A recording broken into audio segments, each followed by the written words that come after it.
Hey everybody, I'm here with Noel Deeb, a local baker just right down the street in Old Louisville, and we're going to talk to her about her starter, some bread she baked for us, this is amazing, and also some wheat that she ground. And so I guess Noel, if you don't mind, would you introduce yourself?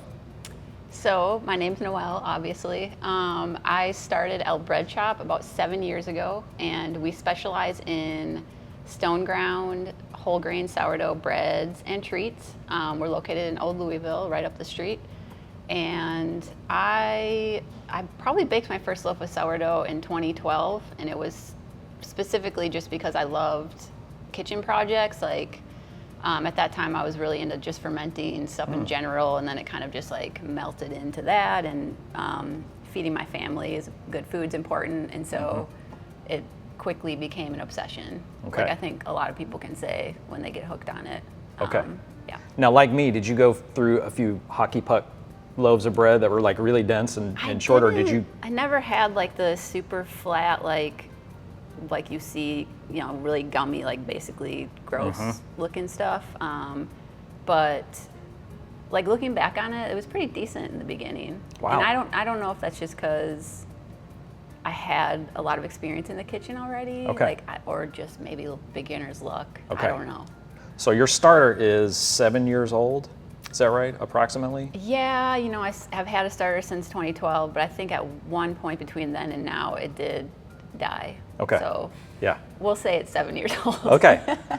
It doesn't smell 7 years old. I mean, it smells like brand new, Well, like a baby. yeah. I mean, it has made the transition from white flour to all stone milled whole grain, so Okay. it has much, you know, it's more fragrant for that reason. But So I'm very interested in what you do. So I want to Okay, ask yeah. you some questions. So how many loaves of sourdough do you bake a week? during the busy time of the years, it can be up to like 150. Wow. Okay. And then the slow season, usually about 60 or so. Okay. So yeah, it's quite a bit. I mean, I started out doing like 8 to 12 a week, and that's Okay. because I was working in like a normal home oven. But eventually I was able to get, you know, at that time, Rofco was like the only oven you could get for the home baker, and now there's like, I'm sure you know, there's 3 other options. Okay. But I'm a diehard Rofco fan, so. I know nothing about these specialty ovens. I just use a Dutch oven personally. Well, so, yeah, I mean, you don't need it unless you're wanting to do like 9 to 12 loaves at a time. Okay. And Yeah. it injects steam. The Rofco does not. Okay. It's super basic. It's literally like a metal box that's, I think, lined with like, it's like lava stone or some like spun lava stone or Okay. something like that. I might be So you wrong. pour water on it and it steams? Yeah, it's the decks are stone, 3 stone decks. I literally just like, some people use like a garden sprayer and kind of spray it down. Okay. I just take a cup of water and throw it in because Okay. I've had 2 garden sprayers, they break, and I'm like, I'm not buying these anymore. Right. So yeah, you have to manually put steam in. And the Rofcos are just way more finicky than the newer versions. Okay. Some of them have like steam injection. Some of them have where you just like pour it in the top and it like, you know, kind of covers the whole oven. Okay. But yeah. Neat. Yeah. Sounds nice. Yeah, it's cool. Your starter. Tell me, like, what's your routine with your starter? How do you maintain it? So I am pretty rebellious at heart, and Great. I do things maybe not the way that like everyone on the internet will tell you to do it. And I'm not saying that's a good thing, because I do mess up more than I should as a seasoned baker, but I try to feed my starter, you know, at least once a day. With using stone milled whole grain, you probably should at least do it twice a day, because it's just Okay. like it goes through that food so quickly. And then if I have, you know, during my like 3 days off where I'm not mixing or baking, I sometimes will stick it in the fridge. So, but I also don't scale my feedings, which is a big no-no. I saw one of your reels where you were just, it's kind of like, however I feel like feeding it. Yeah, it honestly stems from my life just being really chaotic. Okay. And like, because I, you know, run my business from my home, and like my children are there, and there's just always a lot going on. I'm like, you know, it's almost like I gotta feed my starter, like just go over there like throw some flour and water and stir it up, and like we're Okay. good. Are you looking for a consistency when you do that? Yeah, Or you, yeah. Okay. I do like not super runny, basically, like Okay. a little bit thicker, maybe like pancake batter. Okay. Yeah. But when I'm feeding, like working my feedings up to like a bake day, I would say that like in the summer, I probably aim for like a 1-to-4, 1-to-5 ratio. And then, actually it's the opposite of that, because in the summer you want it to be, you can cut this part out. That's okay. So you do more in the summer. You do. No, that's right. So less of a seed to get it, because it It's just warmer. goes It so needs much quicker. warmer. Yeah, and I use less starter in my, or less leaven, obviously, in the big batch. Okay. But 1-4-4 is probably like my baseline. Okay. Yeah. Noel has brought some flour with us, and if you don't mind, tell us what you've got and kind of what your setup is and what Yeah. this is all about. So I get all of my flour and grains from Janie's Mill. They're in Central Illinois, and they are an organic family farm. They have a stone mill on site, so they grow and mill there. I also have my own mill, so I mill about 30% probably of what I use in-house. So it's like, it's very fresh, it's very live. Like, I think flour is not like a food that people think about when they think like, oh, like I want to eat fresh veggies and like grass-fed meat and like the freshest, best possible version of these things. I think flour is coming into that space, which is great. So anyway, this flour is great. It's fresh. It's I'm assuming high non-GMO, nutrients. Yeah, it's organic, non-GMO. glyphosate-free, all Yes. the stuff you're looking for. Yeah, exactly. Okay. And I switched to, like, when I started El Bread, I knew that I wanted to mill at some point. So the mill was actually the first like piece of equipment that I kind of saved up for. Okay. And then I made the switch entirely to stone mill grain about 6 years ago. Okay. And I mean, I love it. It is more tricky to work with for sure. There's like a learning curve, and I'm still like figuring it out some days. What Yeah. what sort of mill do you have personally at your bakery? I have the Como Okay. mill. It's like the biggest one you can get. I think, it's actually about the same size as that, as the Sourdough Sidekick. And it's great. I'm actually like about to put a down payment on a pretty nice mill that I'm really like excited about. You're leveling up, like Yeah. in terms of capacity. So the New American Stone Mills is a stone mill company in Vermont, and they make these beautiful mills. I mean, they pretty much only make these massive ones, like 26, 40-inch ones that I would never be able to have at this point. But they just recently put out a 14-inch one. Okay. And so ever since I saw that, I like can't stop thinking about having it. So that gets me excited.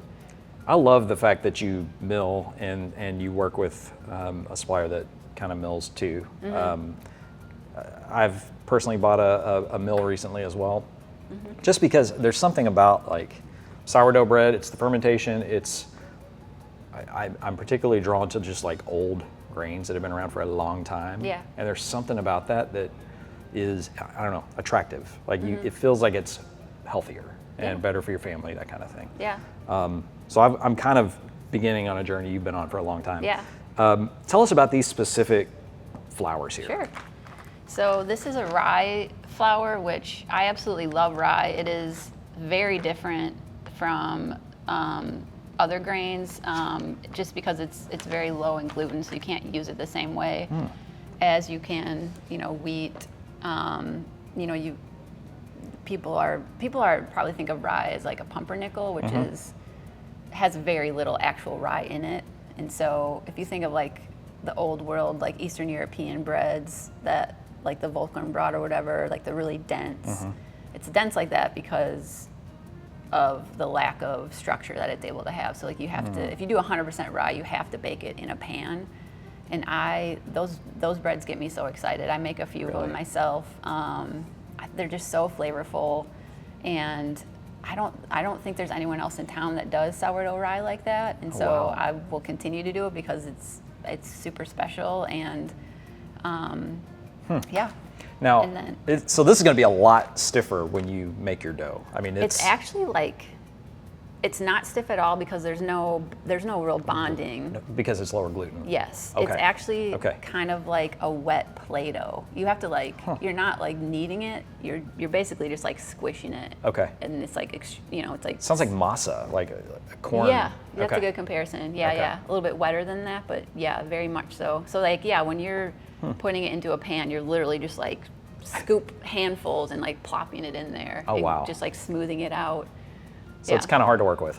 It's messy, but it's a lot easier of a process than this because it's very much like mix it, set it aside, and then you basically do like 3 stages, and then you mix it again, set it aside, and then you don't have to do any like shape, like you know what I mean? Like you don't have to do any type of longer mix. So the periods. pan that you put it in gives it its structure. You don't Yes. have to build that. Yeah, yeah. That's great. Yeah. I want to try this. Yeah. How about the whole spelt? Yeah, spelt is another.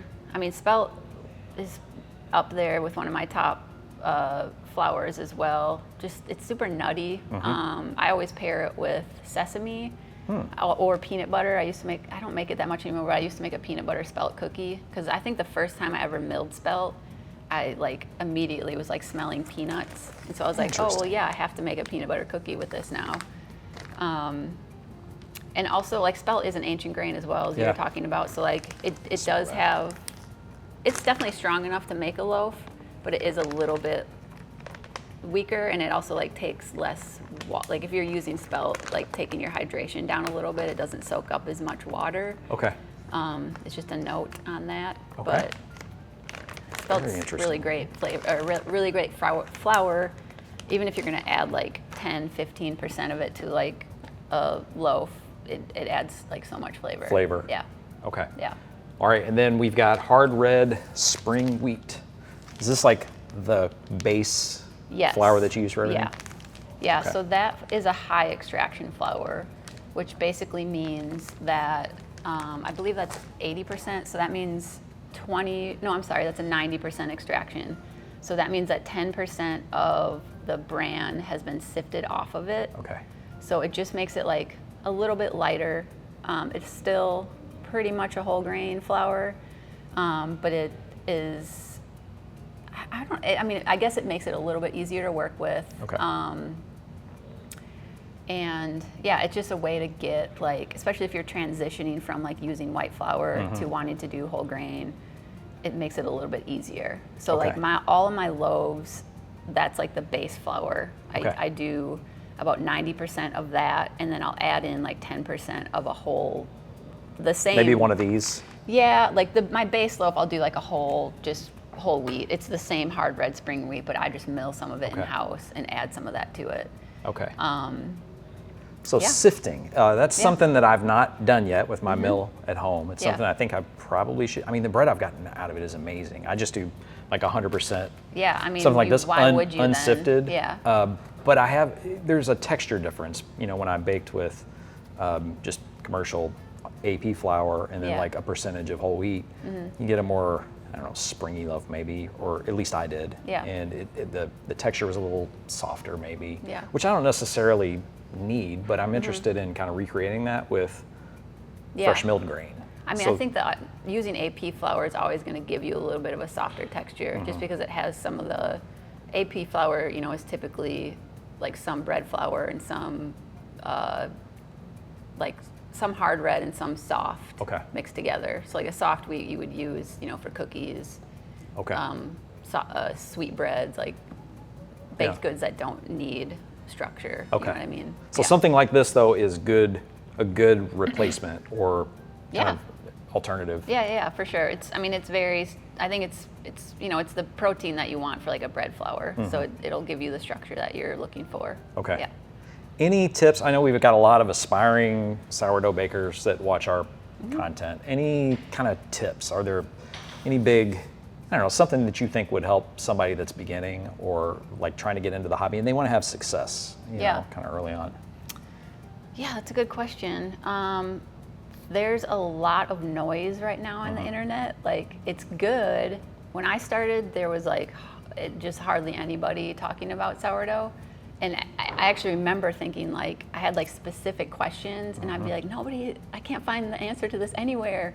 And now it's like the complete opposite, where it's like everyone is talking about it. And so I think first of all is just like find your person online who you like, look at their baked goods and you're like, I love how that looks. Like just try to block out some of the noise, because it can become so overwhelming because everyone has their own opinions on it.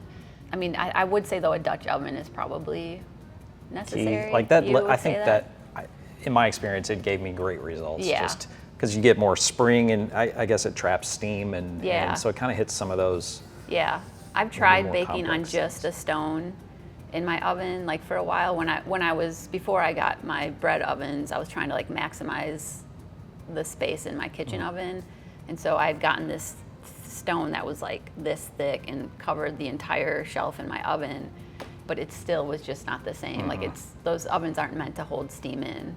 I think most people know that.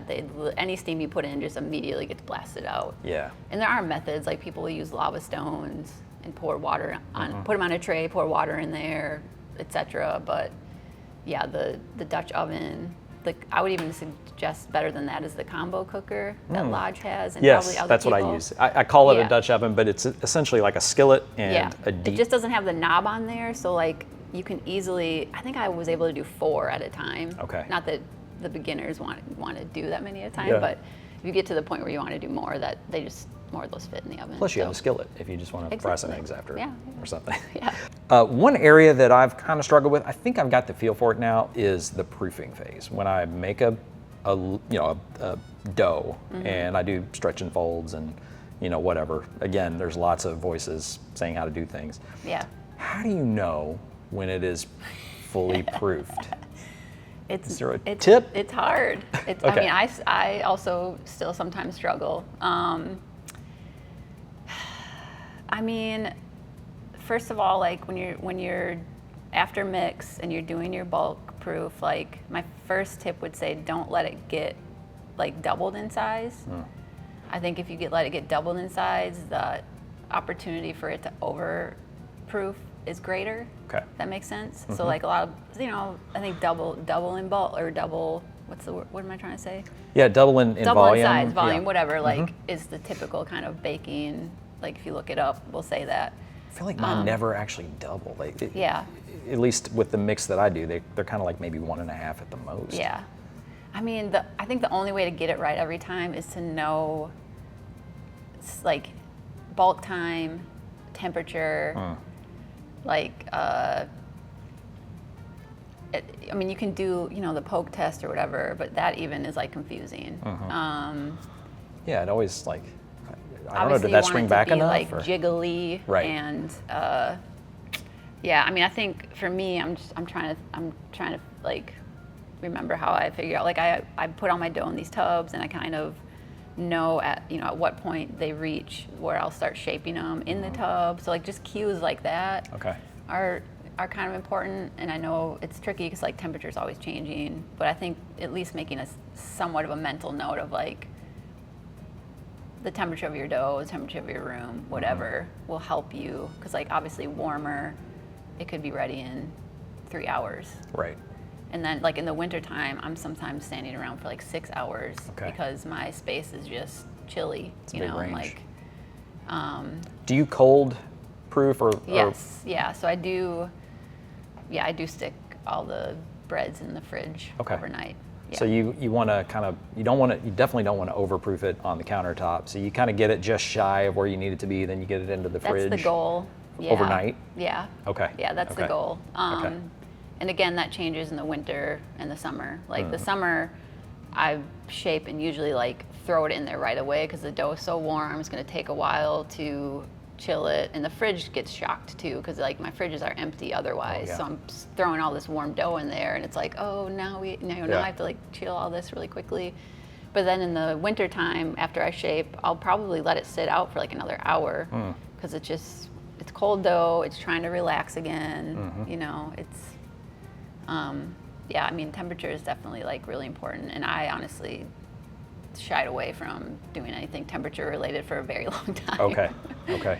So the sourdough sidekick is something we've been developing. We, at FirstBuild, we listen for challenges. We look for needs in the community. And what we found is that the actual routine for very busy people of feeding and caring for the starter was a reason that some people don't get into the hobby. So the way we see it is if we can kind of take away that pain point, we get more people into the space making healthy bread for their families.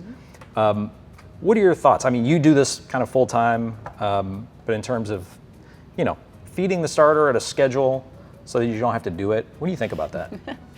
I mean, it's funny that, I gave away my secrets to how I take care of my starter. At first I was like, I don't know, for me, maybe not, but awesome for people starting out. But then the more I thought about it, I was like, actually, I'm not great at being consistent with my starter, so it would probably be pretty awesome. I think it's great. It definitely is filling a gap that there's nothing else out there like that. And like I said previously too, so many people are afraid of literally just taking care of a starter, but they want to do it. They want to try. And I think you had mentioned too, you can even start your own starter with it. You can. And I think that is a major, that's a major win because if you want to start and you don't know somebody who's already doing it, then you have to you can buy starter online, etc. But I think you should start your own just to I feel start from the very beginning, if you're going to get into sourdough baking.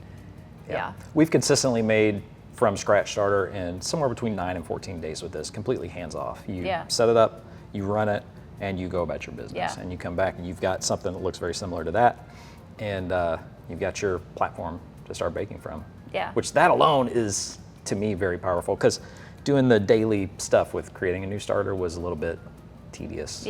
And you would forget. And anyway, I think that is an interesting. Did you have the same? I know that you tried it with whole wheat. Was it the same amount of, or did you start a starter with whole wheat? We did this completely with AP flour. Okay. And so what we did was we did micro feedings for 9 days. The most successful, again, we're still optimizing and figuring out how to do this best, but what has worked really well for us a couple times now is we feed it 10 grams of flour and 10 grams of water every 24 hours for about 9 days.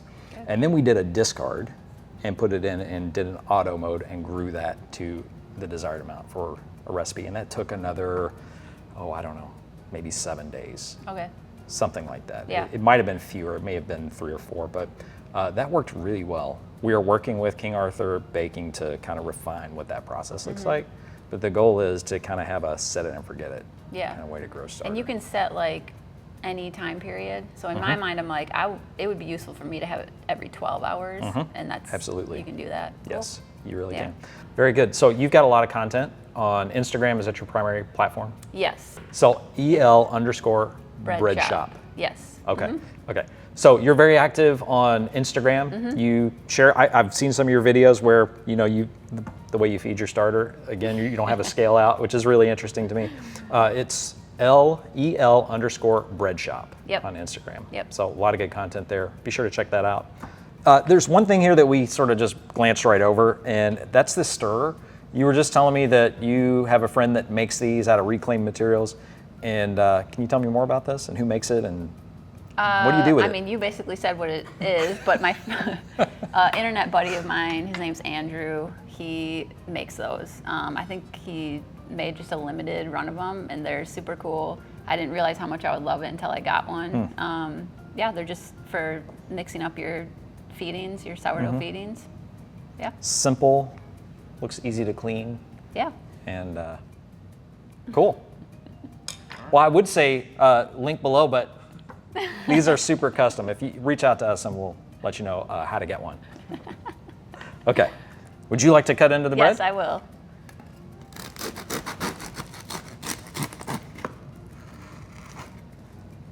Yeah, the bottom is always the tricky part. Yeah, of course, but that's how you know beautiful. it's good, is when there's the crunchy, crusty bottom. Awesome.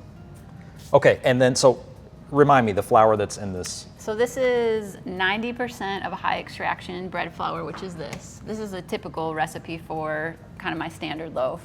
And then it's 10% of a hard red wheat that I mill myself. Okay. Yeah. Nice. Yep. Okay. And then, so you've done this is the crumb shot here. How do you break it down further from here? Do you just cut? Oh, I mean, I would turn it on its side. Okay. Just Yeah, to keep the air out, I mean, if you basically. do this way, unless it's like a day old, it's just gonna squish because it's still warm still in warm. there. So I yeah. see. So then you cut this way. Yeah. So then you just cut slices like this. Why have I never tried that? Why have you never tried that? I do everything the hardest way possible. Can you show me how you would do it? This is hilarious. I see my family doing this This squish way, is and I'm hilarious. just like, Yes, oh, I go you this guys. way, and then what's crazy about that is I'll do that, and I'm trying to not cut my fingers off. Yeah, of course. And then once I've done that, I stand them all up and cut them this way in half. Oh my goodness. You also, This if is you're amazing. doing this too, like you said, there's more of a chance for the knife to like slip off, like you're saying. Yes, I have a scar from that. Yeah, I mean, I Very think we thin. all do, and then we realize we should turn the loaves this way. This right here is the best tip of the day. Okay. Thanks for that. I'm gonna Yeah, I like that's this the best crust, piece this right thin there. piece. This is like the burnt ends in barbecue, Yeah. right? Like, come on. I have one of my children will literally just take a fresh loaf and cut off both ends and walk away. It's cute. That is really good. It is very flavorful and soft. I mean, it's really good. 90%. This right here, I'm zooming in on that, wherever it is. And 10% fresh milled at her place. And you said it was a hard red, It's a hard red red wheat. spring wheat. spring Yeah. wheat. There you go. And this could be like an industry secret. This could be proprietary. What? So that's your 100% of your recipe. How much? Like, what's your breakdown? So you've got 90% this, 10% the wheat that you mill. What percent starter? Like, what's your what is that? Your baker's percentage? Are you able to share that? Yeah, it's fine. I mean, in the summer I do about 12% starter, Okay. 11, and then I usually up that in the winter to about 14, 15%. Okay. And then your salt, like the flavor is really good. Salt is 2%, and then this is a 82% hydration. Okay. this So you do loaf higher is. hydration. Yes, because of these whole grains in general just soak up so much more water. You can get away with. I mean, I could probably go even higher, but a lot of it's just what I'm comfortable. Okay. I mean, it honestly is better using more water, but then I feel like half the time I'm panicking because it's a little bit harder to shape and it ferments a lot faster the more water you put in it. Oh, okay. And so I like to try to like take it up there, but not too far. Okay. In my kind of milling journey, I landed on 80% hydration. So it sounds like I've sort of through discovery gotten close to where you are. Yeah. I tried 90. It didn't really rise very well. Like I didn't get very much oven I spring. think you have to like if you're going that high, you have to you don't have to, some pros don't, but just shape it like so tightly just to give it the extra strength in the end. Yeah, it's a little tricky. I mean, the best advice is just to work your way up like maybe like 2% at a time. Okay. And get to a point where it feels good. If you go past that, then just back down a little bit. Yeah. Well, Noel, thank you so much for coming by. We are going to put your contact information, your Instagram and all that in the description below, so be sure to check that out. If you are in the Louisville area, I would highly recommend you buy a loaf from Noel here. This is really good, and I know you make a lot of stuff, cookies and other things too. But contact information below. Thank you so much. You're welcome. Thanks for And, having me. El Bread Shop, go check it out.